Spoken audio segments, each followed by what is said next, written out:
আরেক ভাই একটা খুশি সংবাদ আছে। আরএস ফাহিমরে তো গ্রেফতার করে লাইছে। কি করছে? আসলেই গ্রেফতার করছে? ইস, বুকে এসে লাগলো রে কথাটা। খুব কাছের ভাই ছিল রে।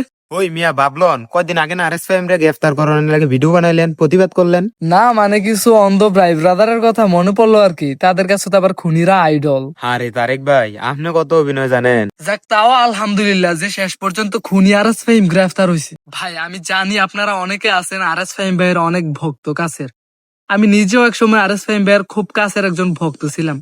আসলে সত্যি বলতে খুনিকে তো আসলে প্রশ্রয় দেওয়া যায় না। আপনারা এই কথাটা বললে অনেকে রাগ করেন যে আরএস ফাহিম ভাই কিভাবে খুনি হয়। আসলে এই প্রশ্ন যদি আমাকে বলেন, আমি এর আগে একটা ভিডিও বানিয়েছিলাম আরএস ফাহিম ভাইয়ের নিয়ে। তো আসলে আপনারা ওইখানে অনেক আমারে বলছেন অনেকে যে আরএস ফাহিম ভাই কিভাবে খুনি। যদি আরএস ফাহিম ভাই যদি খুনি না হয়, তাহলে শেখ হাসিনা কিভাবে খুনি হয়? শেখ হাসিনাও তো খুনি না। শেখ হাসিনা তো শেল্টার দিচ্ছে। শেখ হাসিনা পুলিশ বাহিনীকে বলছে যে তোমরা পুলিশ বাহিনীকে, তারপর ছাত্রলীগ বাহিনীকে পাঠাইছে যে তোমরা সরাসরি মাঠে গিয়ে ঝাঁপাইয়া পড়ো, ছাত্রদের উপর সরাসরি তোমরা গুলি করো। এরকম শেল্টার দিছে শেখ হাসিনা। এইভাবে আমরা শেখ হাসিনাকে খুনি বলি। তাহলে ঠিক সেম ভাবে তো আরএস ফাহিম ভাইও 24-এর আন্দোলনে শেল্টার দিত। ছাত্রলীগের ছোট ছোট পোলাপানকে আরএস ফাহিম ভাই শেল্টার দিয়ে মাঠে পাঠাইতো। তো ওইগুলো তো সত্য, ওইগুলো তো সত্য প্রমাণ হয়েছে।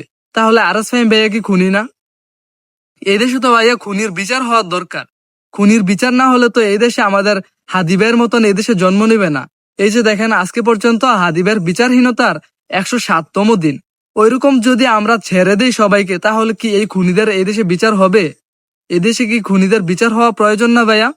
যদি রাগ করেন না কেউ, যদি খুনিদের যদি বিচার না হয়, শেষ পর্যন্ত তো আমাদের এই হাইপারসোনিক মিসাইল গুলো অর্থাৎ হাদিবের মতন লোকগুলা এই দেশে আর জন্ম নিবে না। জন্ম না নিলে এই দেশটা আগাবে কিভাবে ভাইয়া?